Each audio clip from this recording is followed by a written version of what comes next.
All the rolling go, where am I to go? Meet Johnny, where am I to go? For I'm a young and a sailor lad, and where am I to go?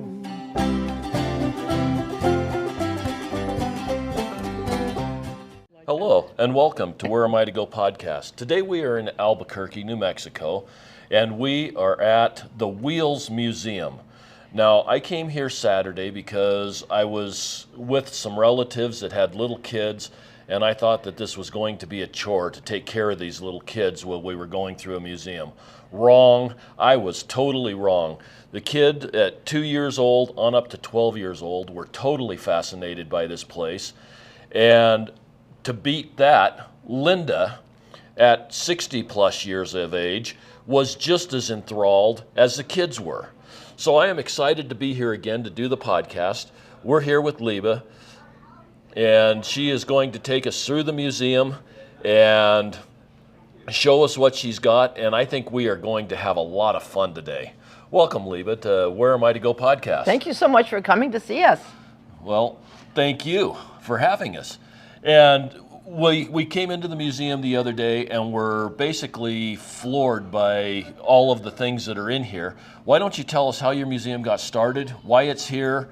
I know that you gave a little presentation on Saturday about the museum, and that was intriguing also. So tell us a little bit about railroading in Albuquerque and how this museum got started. Oh, I'd like to start by telling you that in 1880, the railroad men came to New Mexico with the goal of building the largest steam locomotive repair facility between Chicago and Los Angeles. They came first to Belen, New Mexico, because it was a much larger city than Albuquerque. Really? Yes, but they couldn't do it there because it was too expensive. Okay. So they went to Bernalillo. They couldn't do it in Bernalillo because it was too expensive there also. So they came to Old Town, which was the center piece of Albuquerque, where all the people lived, and they could not do it in Old Town because it was too expensive there. It was too close to the water, the river. They were afraid these huge buildings would sink into the river. And the main reason that I think is the most interesting is the people did not want it. They did not want the railroad to come to New Mexico and destroy the horse and buggy business. Really? Yeah. So they came to the site we're on now, which is 1100 South 2nd, and by 1915 they had built virtually what we have here, which is about 1 million square feet of buildings on a 27-acre property. This was the place that made Albuquerque a city and made New Mexico a state. 1,500 men worked at a time here for decades. They restored 40 steam locomotives a month. 40 a month? Yes. Whoa. Yeah. The machine shop is 166,000 square feet on the ground, has 9 feet of concrete under it. It has a wood floor. There are 7 cranes on the property. The largest is 150 ton. Incredible work went on from 1915 through World War II. During World War II, the site was open 24 hours a day for the war effort. It was very, very hard work. Steam locomotives are repaired individually. The building that we're in, where the museum is, was the storehouse for the parts. It had 30,000 parts in it.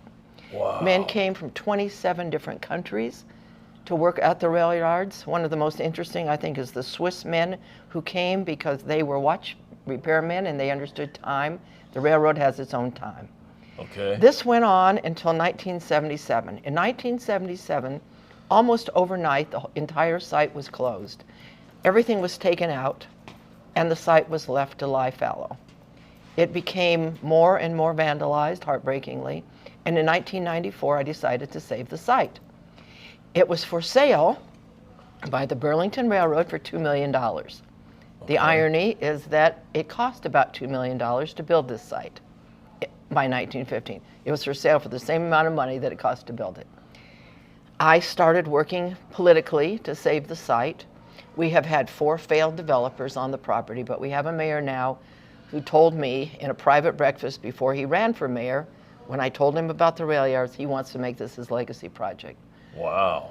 So in 2007, we purchased the property, the city purchased the property for $8.5 million. That's a little bit more than $2 million. A little bit more, yes. Developers had gotten in the way. Oh.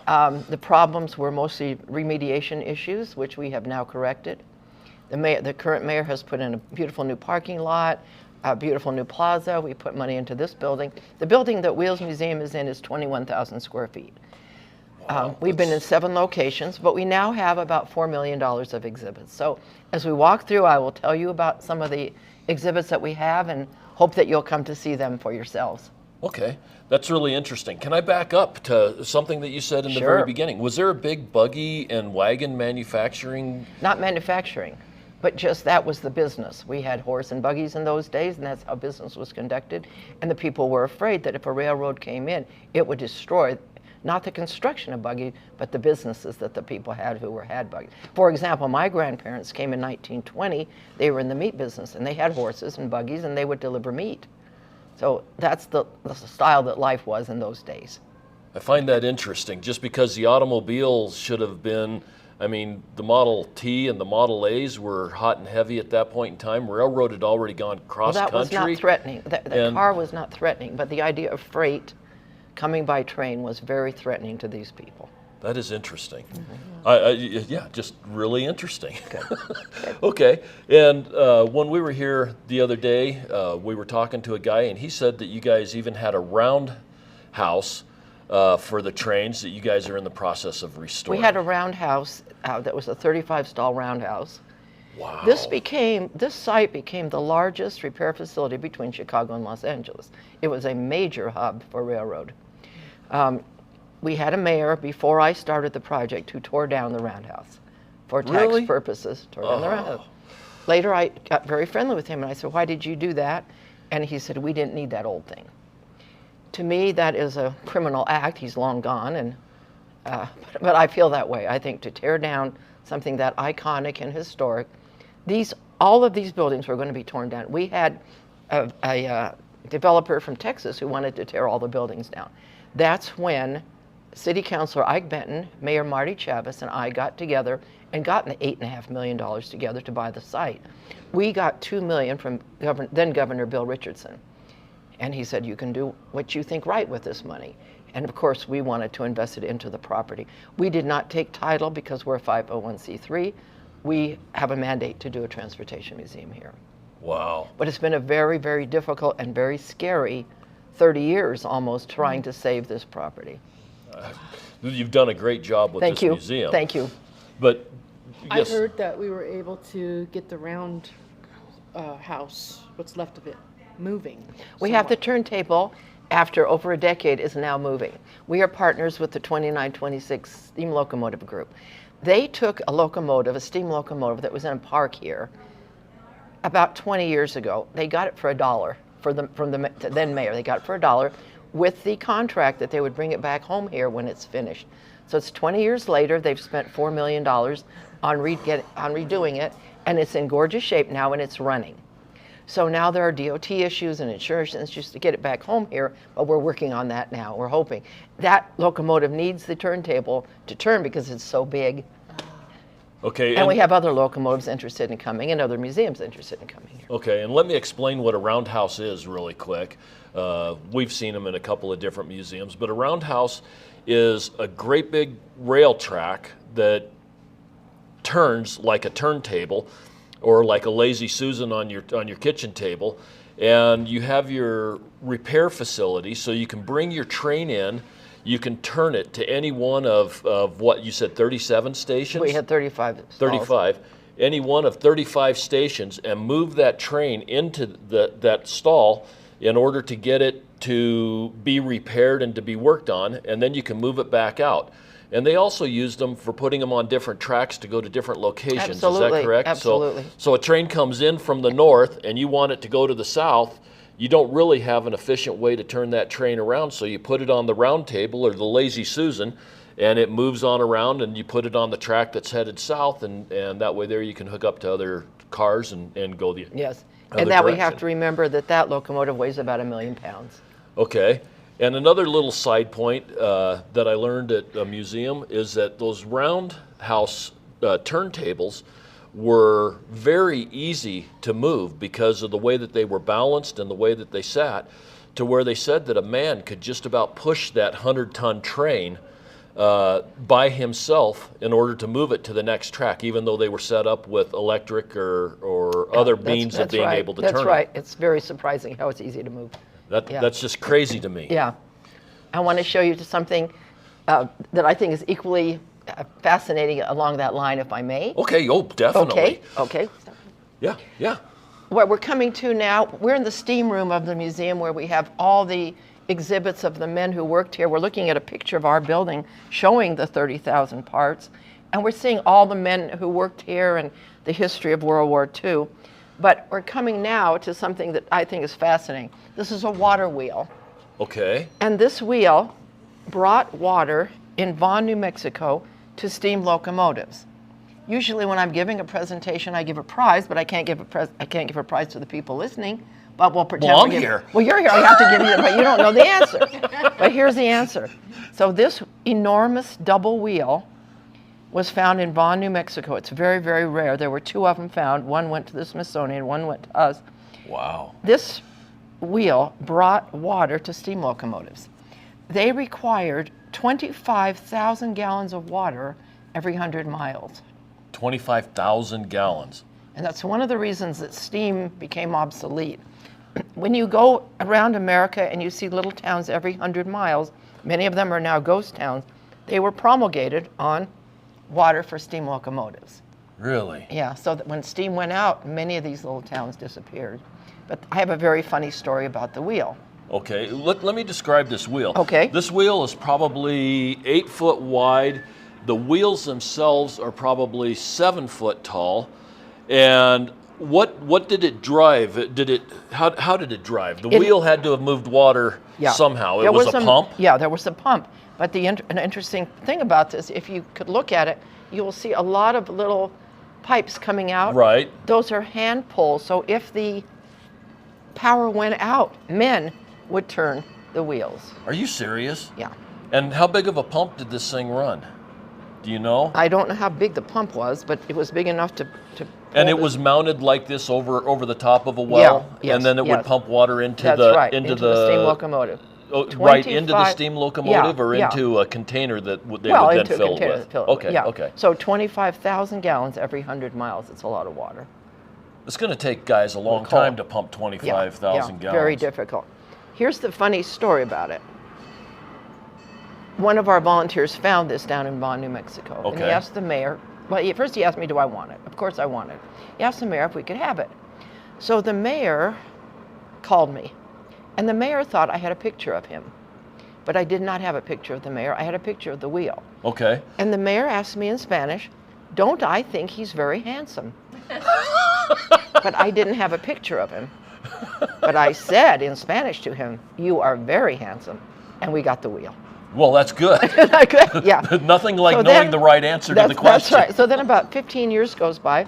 The other day, a woman came in from Vaughan, New Mexico. She wanted to have a wedding here in the building. Okay. And I told her this story, and she says, oh, I know that man. I'll send you a picture. So now I have a picture of him. Is he handsome? Well, he's very nice. But that's how we got this. We have about $4 million of donated items in the museum, and so people have been very kind and understanding that we are trying to save the history and culture of New Mexico and of railroading, and we are trying to do economic development for the state as well. Okay, and were you able to get a lot of the actual items that were here, or? Absolutely not. We couldn't get anything. Really? No, everything was taken over the weekend, basically over a weekend, taken to Sacramento, thrown away. The only thing we got is the last duty board that was here when the site closed in January of '77. It's right there. It's an enormous black chalkboard. It still has the names. We covered it with plexiglass. Still has the names of the last men who worked here.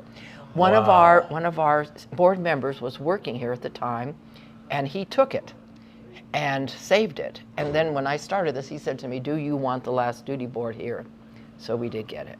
Most of the large equipment we have did not come from this rail yard. It came from other businesses that were related to it, wood businesses and things like that, sawmills. Okay. But no, there was nothing left. There's nothing in there.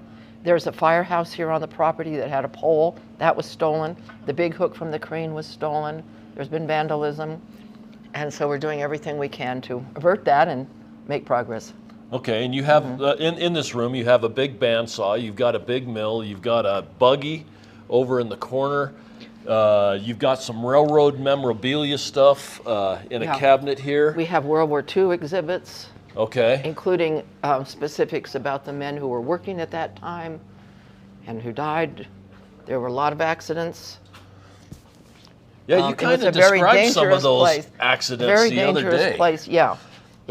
Men would be working, their heads would be chopped off, and it was very, very dangerous work. And they were working maybe 14 hours. One of my favorite stories is about a family who lived across the street. They had 19 children. Okay. And the man was a tie mover here on the property. And he did it for 9 years. And he could move about 90 ties a day. Dang. And for that, he got a penny a tie. He was paid a penny a tie. So food was somewhat scarce. There wasn't a lot of fruits and vegetables. Life was very, very difficult. That's $1 a day. $1 a day to feed 19 children and a wife and himself, raise the family. Wow. Not easy. Then you've got a railroad cart here for hauling luggage and baggage. Yes, yes. And some of that kind of stuff. There's an interesting, I think here's an interesting aspect that we have in the museum. This is a collection of books. So why do we have this collection of railroad books? Because in the days of the railroad workers, they didn't want the men to go out and carouse at night and drinking. They wanted them to read. So the Santa Fe Railroad set up libraries for them in the offices, and the men would come. And so this is a depiction of the old library that they would have. Up here we have many lanterns. We have many, many pieces of railroad memorabilia, of course. That is way cool. Okay. In the next room, we have the very, very famous Alvarado Hotel. So Fred Harvey came to America from England to, quote, civilize the West. And he built hotels. And this Alvarado was one of the most famous, iconic hotels that he built. And we have events about this and presentations. Many, many movie stars came here. Theodore Roosevelt came here. Oh, really? And even Rin Tin Tin. Oh. So, yeah, so there's everybody And likes this it. is this still standing? So this was torn down in 1970. Okay. The railroad didn't want it anymore. They couldn't figure out a use. And this was one of the heartbreaking stories of Albuquerque that the old timers like me cry when we think that this magnificent hotel was destroyed. We called it the jewel of the railroad era. Wow. And it was a magnificent hotel. Now the Transit Center of Albuquerque is on that site and is a kind of a depiction of this hotel, but nothing to compare to the glory of what took place in this hotel. And so this sat right next to the railroad. Yes, it sat right next to the railroad. Wow. And people could come in when they could have beautiful meals. Before Fred Harvey came to America, people would be on a train and it would be very rustic and the food was very uncertain and dirty and we didn't know. But now you could telegraph your order for lunch ahead. The train would come in and these girls would wait on you.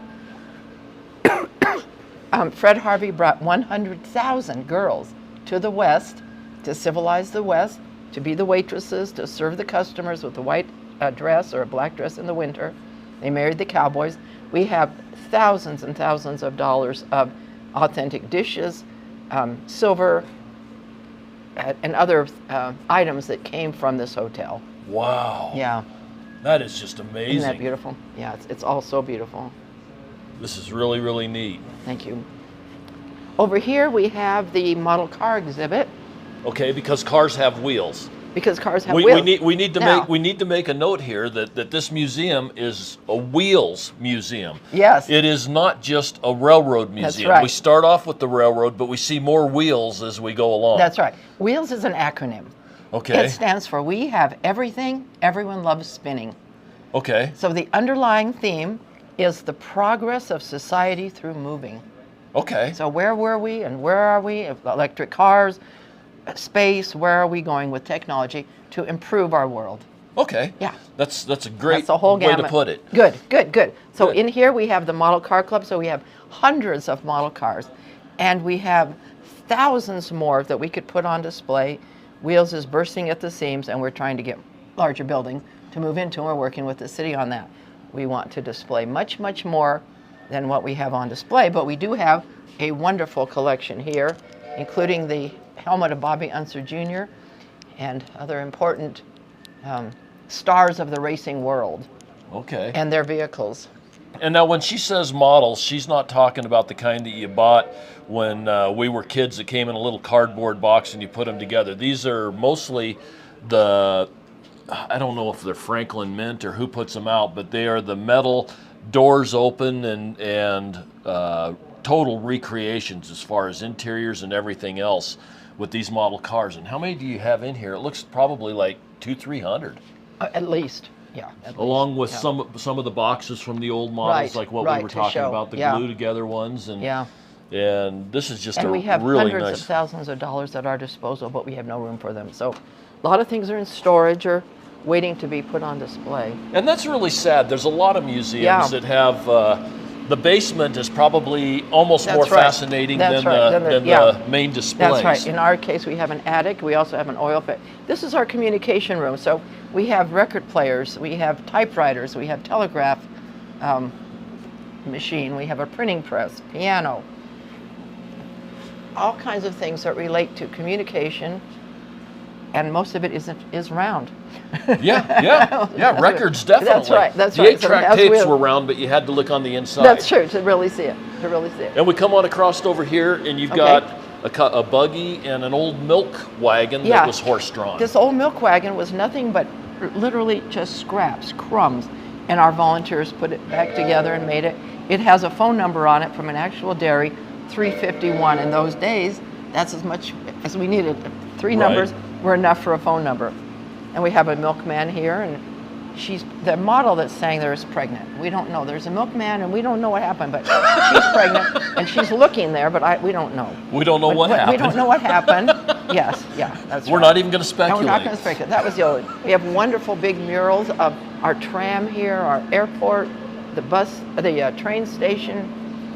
So when people come in, they're gonna see hundreds of different pictures of the history here. And then we have this over here where we've got a buggy with a lady standing next to it. She doesn't look pregnant. The milkman She's must not not have pregnant, but delivered she looks that day. kind of tired. We have a carreta here that was built by a man for us. His wife had 10 children. She passed away. He built this as a tribute to the Wheels Museum and the history, and gave us this carreta. Okay, explain what a cadet. Carreta is a cart pulled by oxen.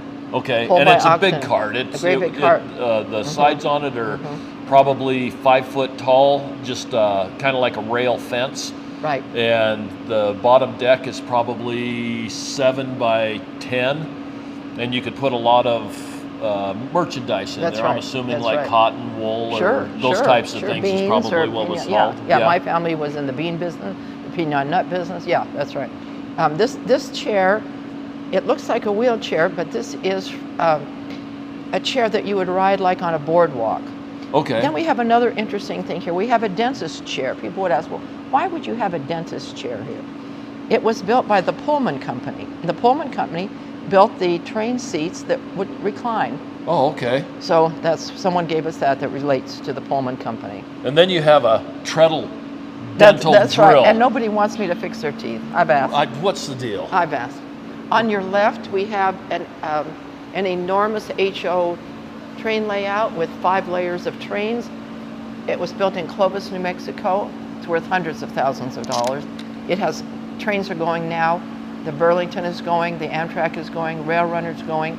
Those trains actually come by Wheels every day in real life. We are located 5 feet from the main line of the railroad.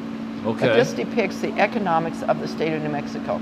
The cattle business, the tourist business, the banking business, all the different businesses are depicted here. And the kids, when I brought them the other day, were totally fascinated by this. They stood here and watched the trains move and looked at all the different little scenes. You know, you got a city scene, a skiing scene, just a bunch of mountain goats and cows and all of that stuff in there. You could look at it for an hour and still not even see. An hour, you could look at it for your whole life and still not. I still don't know. I've been doing this. I still don't know. We just started working with Lego, the Lego Club. So we have a wonderful Lego exhibit here, which is a kind of a winter village, and they're going to give us different scenes every few months. It's a fabulous. Okay. And does this have a train that runs on This the has Lego a train tracks? that runs, absolutely. To the right is a full-size 1880s train car that was built for a movie, The Outlaw. Okay. And it was built right in here, and they filmed part of that movie in here. Really? We have our own private rail car, and they were going to use it, and then they said it's too modern, so they built this, and you can sit inside of it and watch movies, and if you look at it, it's all authentic as to an 1880s train car. This is gorgeous. So this is really wonderful, yeah. What a neat addition to your And then museum. if you need a tractor, we have a real farm-all tractor here, and a lot of people love those and tell me how they grew up with a farm-all tractor. We have many other HO layouts here. You've got 1, 2, 3, 4. In this exhibit, you've got 4, 5. And then we have a Z-scale. Inside, that's a television case. We have a Z-scale, which is the smallest scale of railroad. Okay. Yeah, And so- all of these different model railroads, they had different scales as far as Exactly. how wide the tracks were apart. Yes, and how big the cars were. And how big the cars were. Yeah, Yes. absolutely. Yeah. We have steam locomotives built of wood up here. And then we come into the large room. Louder. Oh, okay. Then we come into the large room where we have an actual train that holds 25 people and gives rides. This is an interesting story. A man named Don Morgan called me one day from Texas, and he said, I built this train. I built this train, and I would like you to buy it for $20,000. And it has an engine and several cars and a caboose, and 25 people can ride it. And we have the track, and we have the railing and everything. And I'll send you pictures. So he sent me pictures, and I told him I love the train, but I can't buy it, and I can't afford it. And he said, I'll give it to you. Really? So not only did he give it to us, but they brought it up here from Texas and assembled it. And so thousands of people have enjoyed riding it. So when you come to Albuquerque to Wheels Museum, there's some children riding it right now. You can come on the train and take a ride. And I must say that when we were here on Saturday, Linda was so excited about riding this train, and I was kind of shaking my head because I was thinking it's for kids. Well, we loaded up the kids, and Linda and I and the kids' mom all got to ride on the train, and it was really quite fun. And it's fun. We got through, and I think one of the kids says, "Is that all?" Oh, how And so we took us around for another 4 Oh, laps. Good. Well, and the other thing we do, we usually have a dog in here. We have dog ambassadors, and sometimes they like to ride the train. Oh, I'll bet they do. See? So we try to have fun. All right. Oh, you guys do. This Yeah, is we have- really a fun place. It's really fun. It's really fun. Here we come to a Model T Ford. So many people have never seen a Model T Ford. It's a Model T Ford. Next to the Model T Ford is a high wheel bike, They called them penny the farthings. penny farthings, and that came from Australia. That was raced in Australia. Raced. Yeah, in Australia. By a Somebody man in Santa raced Fe. that. Man in Santa Fe. He's still alive. I know him. Next we have a Segway, and then we have a little race car. We have another race car from the university. And that's kind of a pedal car. That's a kind of a pedal car. Right. And then we have an actual fire engine from 1942 from Tuba City, Arizona. Okay. If you look up in the building, you see the magnificent windows that we have, and we see many, many model airplanes hanging. We also work with the University of New Mexico, so some of the items that you see on this hanging are inspirational as to flight. Some of the things we have are art pieces, not actual models, and those are hanging in the ceiling as Yeah, well. I was kind of confused by some of those, trying to figure out how they were really going many to fly. people are confused by them, and that's a good thing because we want people to be thinking, how would it really fly?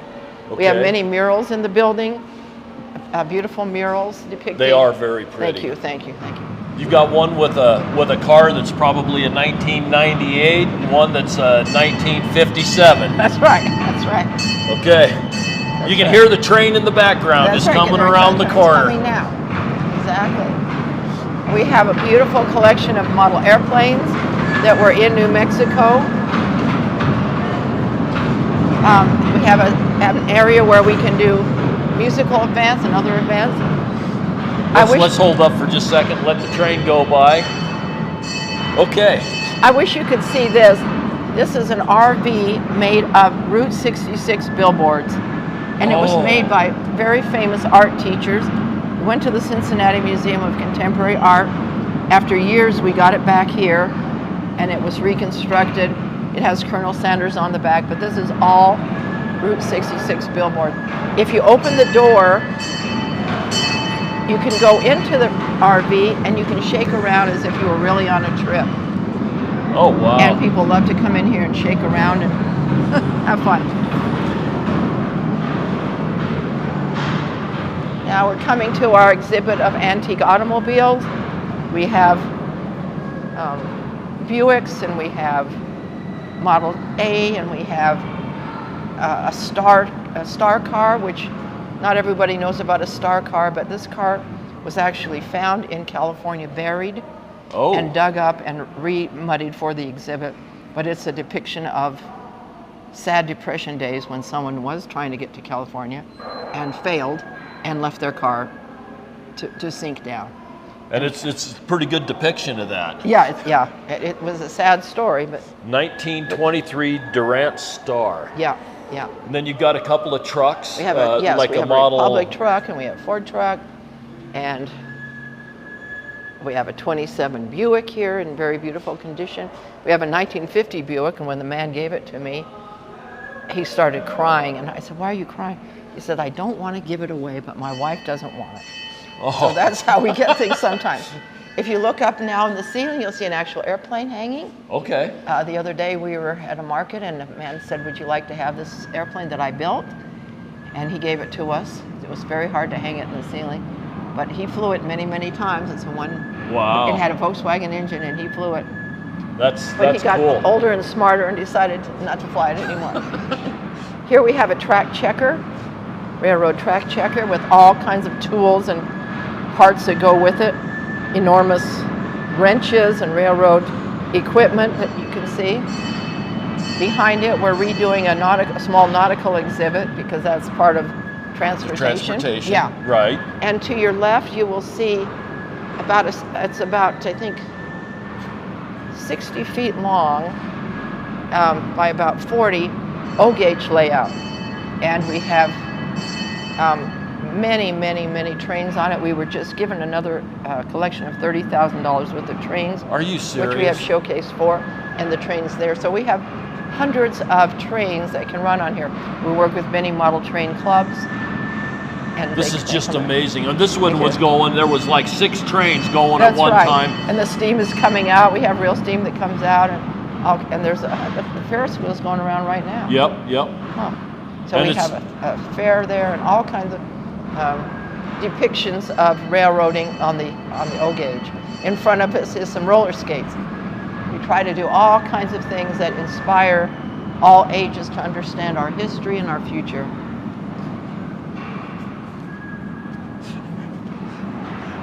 Yeah, this is just absolutely fascinating. I love this museum. Thank you. We hope you'll all come and see us. We're a nonprofit. We're all volunteers and always looking for help. We're trying to get into bigger space, so we need money for that. I hope you'll come and be interested. Oh, well, I'll definitely put the word out there, and if I'm back in Albuquerque, I will definitely come back by again. Thank you very much. This place is fascinating. I appreciate so much your time, Leva, I'm so to thrilled bring us through here. Meet you, and thank you for this. And showing me and explaining some of this. And I always finish out my podcast by saying the world is full of wonder. Yeah. People need to get out and explore. Places like this are all over, and it's amazing what you find that you've never seen before. I've been to thousands of museums, and I always see something new, and I always meet interesting people. You guys have dossiers here that are so knowledgeable and are so willing to talk to you about things, and everybody have an absolutely wonder-filled day. Thank you. And just as a side note, check out our website at whereamitogo.com and our Facebook page at Where Am I to Go Podcast. We'll see you all later. All the roll and go, where am I to go? Meet Johnny, where am I to go? For I'm a young and a sailor lad, and where am I to go?